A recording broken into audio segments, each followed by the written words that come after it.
glad to be here on this May 5th. Another beautiful day here in Vinton. This is where I was on Friday afternoon, just last week, here in the sanctuary that, again, has that cornerstone from 1963.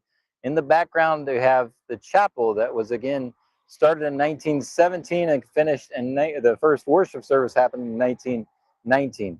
So just give you a little different perspective of the steeple that's here. We can see all the way up there, the Thrasher steeple.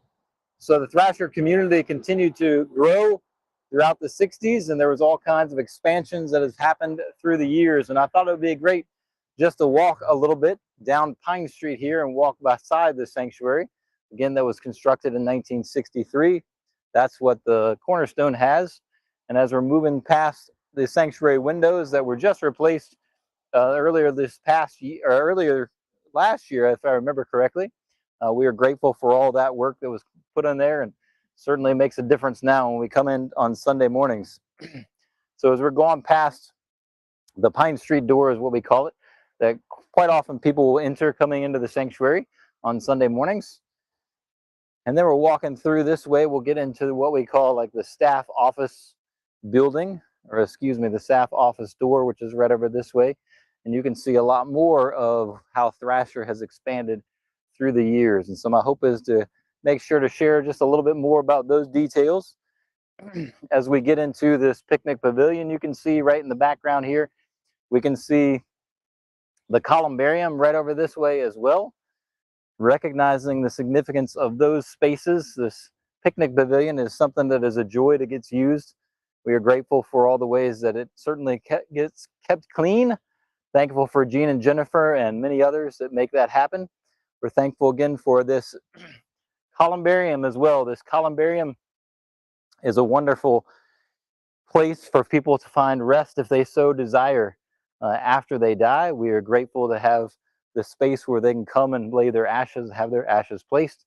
And so this is a space to make that happen right over in this way. Quite often I refer to this as the columbarium entrance that people can come into the chapel Sunday mornings and be a part of. And so you can see just part of that details with this columbarium.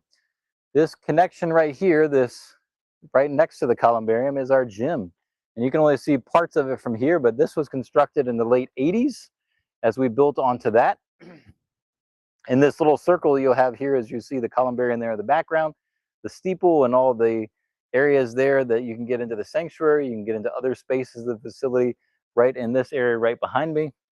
This Arches of Honor is another wonderful thing where you can see people who have supported the church through the years and the incredible financial gifts that they gave in order to continue the expansions and the things that were going on. So I know in the early 90s, there was an elevator that was installed as well right back behind me in the church. So it's always amusing. The elevator is 5 stops, even though there's really only 3 stories to the building. So it's one more kind of a unique feature of Thrasher for sure. So through the years, this church, as we talked about, Paul and Sally Thrasher in 1801, how they were converted to Christ in the Bonsack area. And then they started that really Thrasher, the church itself, out of their log home. And then in about 1816, they were moved out this way. And the Vineyard family was the one that donated land for us to be here. And so through the years, we've had multiple iterations of different structures. And again, the latest structure, or the oldest structure that is residing here, again, is from the early 1900s that we call the chapel, and it has just expanded since then.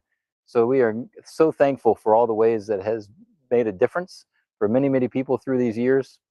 We praise God just for these little tours, these little history lessons.